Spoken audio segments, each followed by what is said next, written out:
Take me to work. Good morning. So I made this whole long video yesterday. It was a great video. It was like 20 minutes long, 22 minutes long. And I pulled into the parking lot at work and I looked and my phone had, for some reason, shut off about halfway through the video on the way to the ride in. So I could either try to capture the magic of that video or just talk about something different. But I think the things I was talking about were, you know, a lot of the gurus, a lot of the people that specialize in success training, sales training, business training, they'll all agree, and they all talk about this, that there is something that happens with the people around you when you start to kind of, even in the early stages, when you say, I'm going to do this, I'm going to start this business, I'm going to do this, that, change the world, they start to kind of try to restrict you. And one good analogy is the crab in the bucket analogy. And that's just, if you put one crab in a bucket, that crab can easily crawl out. If you put 4, 5, 6 crabs in a bucket, none of them will get out. Because as soon as one starts to get out, the other ones will grab it and pull it back down. And that's kind of what happens, and you'll see it. I've seen it many times. So there's things that you need to watch out for. One thing is the people closest to you. You know, you have to realize that people see you as a certain way. They see you as whatever job you're doing, you've done, the person you are, the person you were when you were younger. They don't see the person that you're becoming. And that's an important thing, because you are becoming. You will become successful by becoming the person who is, you know, the type of person, the personality, maybe not the personality, but the mindset of the person who is successful. You become that person. It's basically, you need to be reborn, so to speak, in a belief system in yourself and your ability, and that the universe is aligned with you and helping you achieve your goals. So your family, friends, people close to you, you know, you start having big ideas and big dreams and start to take action, they may really try to pull you back, pull you down.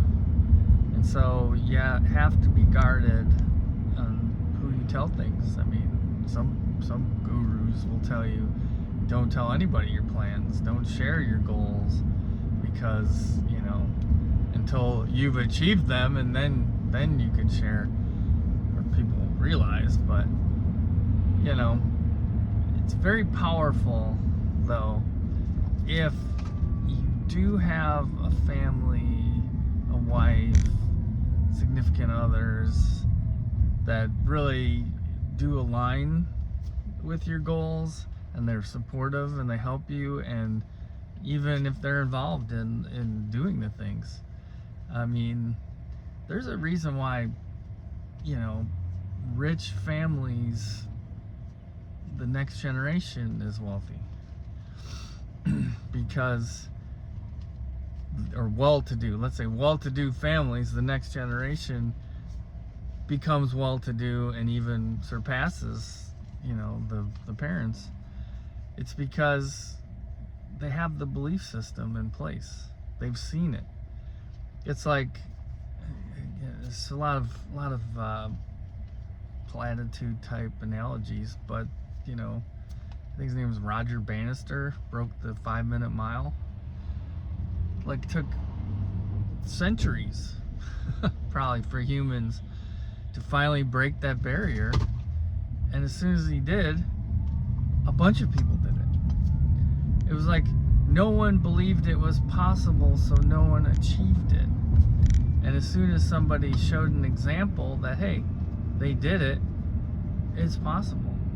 That's why I look at,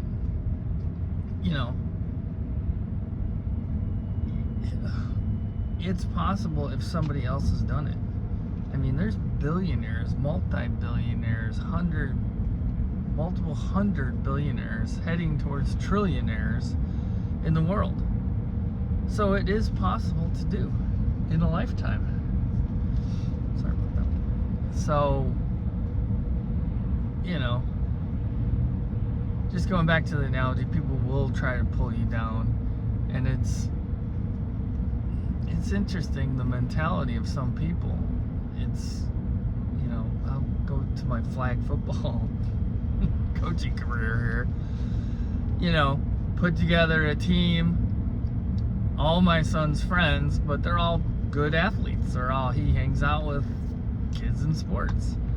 And so got 10 kids together, got my team together, and that was, that's in their rules. They said you could do that, so I did it. No one else has ever done it. Sorry, I don't know why they haven't done it. It doesn't make any sense. And then, so you could tell that people, last year I did it too, and parents would say things like, they stacked the team, blah, blah, blah. And it's like, yeah, but I'm sorry, that's just, it's life. You put the best team on the field to win. So, and we actually were younger in our division last year and did okay, but we didn't kill it, because they put us into the strange division. So this year, did the same thing, figure, okay, the divisions will be the same, my kids will be a year older, upgraded some kids, and I'm like, all right, we're going into this. So the first thing they do is they don't stop registration, so they have all these kids join up, and they decide that 15 kids on a 7-on-7 team is the limit. Like, it's just too many kids, but because the kids don't get playtime. But so they stuck all these kids on all these other teams, and then I'm gonna give them the benefit of the doubt. Maybe my team was the last one they finally added kids to, but they forced me to take at first 3 kids, and I'm like, okay, 3 kids, we can hide them, we can work with them. And then I go to the first coaches meeting, or the last coaches meeting before the practices started, and I look at the roster and I have 15 kids. So once I've got to know these kids now, my kids are 7th graders, and there's a couple of 6th graders that I had on the team, but these kids are really good athletes, so they were, they didn't hurt the team. So they put 3 more 6th graders on my team, and they put a 4th grader and a 5th grader. And it was like, what are you doing, man? They put every young kid, the youngest kids, on my team. And, at first I was like, okay, whatever, that's just how it shook out. And then they ended up, our home field we were supposed to host two of the weekends for the games, right? And then, there's too many teams joined up, so now they're gonna do 2 sites a weekend, and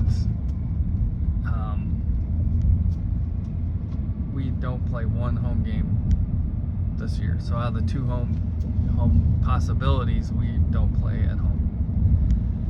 I'm like, okay, and I just kind of laughed. It's like whatever, a little bit of adversity. And so we played the games. Well, at that coaches meeting, they said there's just not enough 8th graders to have an 8th grade league, so they're going to combine everyone in the 6th, 7th, and 8th grade. And I'm like, oh, great. So there's going to be teams that are going to stack 8th graders.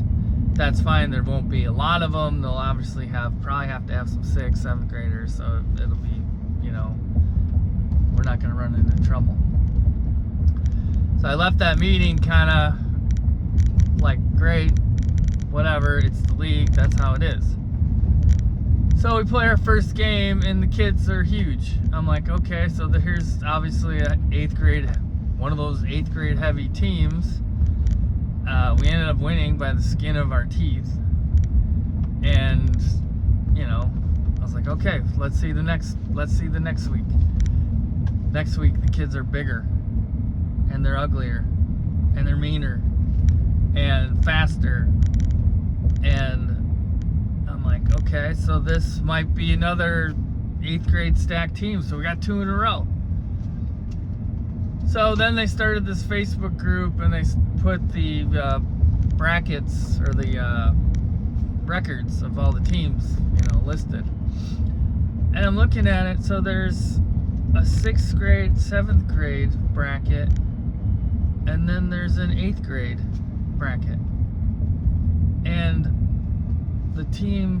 one of the teams that has a lot of 8th graders for our team organization is in the 6-7, and my team that has no 8th graders at all is in the 8th grade bracket.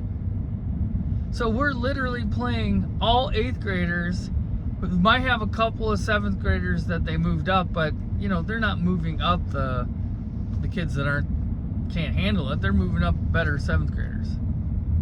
I'm like, are you kidding me?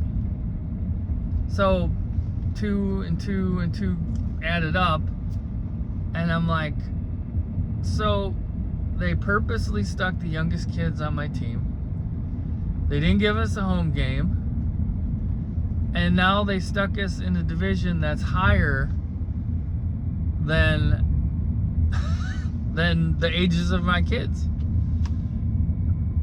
And I mean, the only thing I could really think of is because they didn't want my team to win. And it's just like, why? They go and they say, oh, it's about the kids, it's about the experience of the kids and all this stuff. And the truth is, kids will have fun, but they have more fun when the team wins. And I've coached only for 3 years, but I've seen it in business and other things. It's way more fun when you're winning. And so when these kids get on these bad teams, good athletes get on these bad teams with these kids that can't catch the ball and they can't do that, they don't want to play the next year. All of my kids want to play because they're playing with kids that are good and they're winning. Have some teams where the kids are developmental. Have those kids play each other. Put all your best kids on one team. I don't know. It doesn't make any sense to me. It's like, that's all about the kids. It's about the experience of the kids. Well, you're not helping out my best athletes by sticking, these young kids, 4th and 5th grade kids on a 7th grade team. You're not helping my kids. You're not, maybe these little kids it's helping them because they're, I'm kind of proud of them because they're actually standing up and they're playing fine. But, it is a deficit when I put them in a game. So, I don't know. It's frustrating, but it goes back to the whole crab in the bucket because none of the teams are that good. And they don't want a team to be good because I don't know if the other coaches are going to look bad or what. But in actuality, they should want a team to be the champion of their league, to win, to be like, this is this football program, and be proud of it. No, they tear it down, they try to defeat it, and then they just do their small-minded bullshit and, wow, it's the way it shook out. Oh, we didn't have a choice. It's all excuses.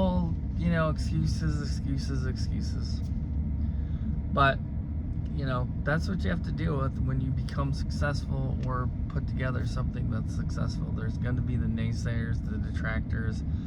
And the honest to God truth is, success can be more difficult Not because of the actual actions it takes to be successful, but because of the actions of other people around you that can pull you down. So all the gurus will also agree that your success is basically an accumulation or is representative of like the people that you're closest to. I mean, if you associate with a certain type of person, not a certain type of person, just people that aren't ambitious, they don't want to do anything, they're just status quo, you're gonna tend to be status quo. But if you hang around with people that are go-getters, want to do something, change the world, that will pull you up to their level. I mean, if you want to be a millionaire, you should try to hang out with millionaires. If you want to be a success at something, you should try to hang out with the people that are a success in what you're doing or trying to do. So, I mean, I believe everything's a lesson. You learn from everything.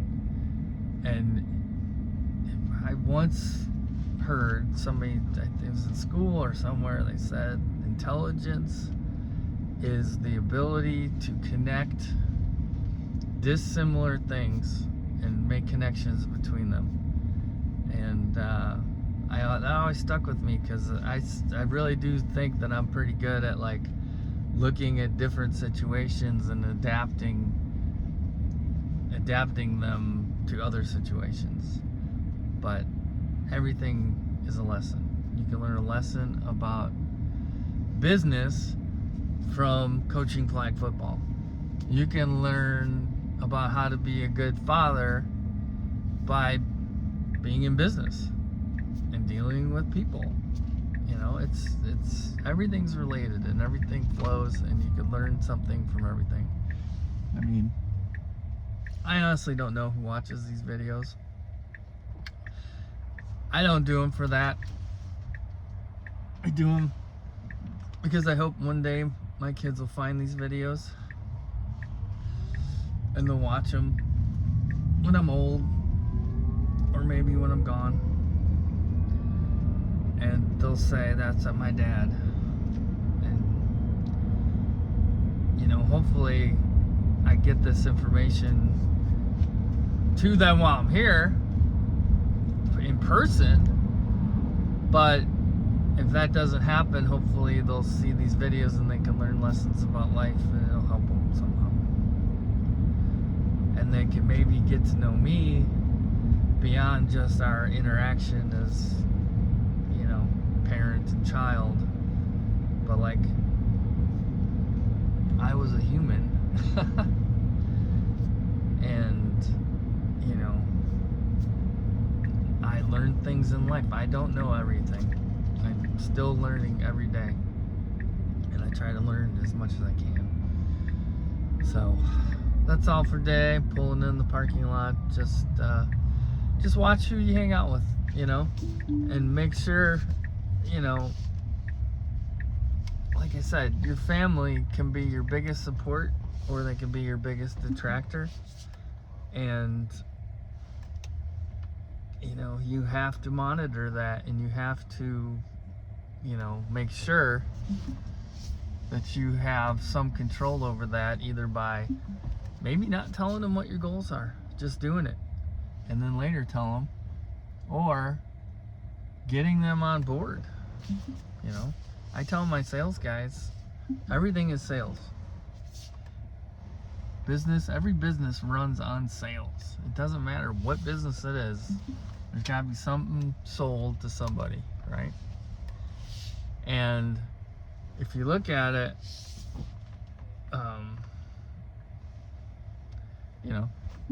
in life, you have to sell. You want to go eat at a certain restaurant, and your wife or significant other doesn't want to do that. Sales. You need to use sales to convince them, to influence them to your way of thinking.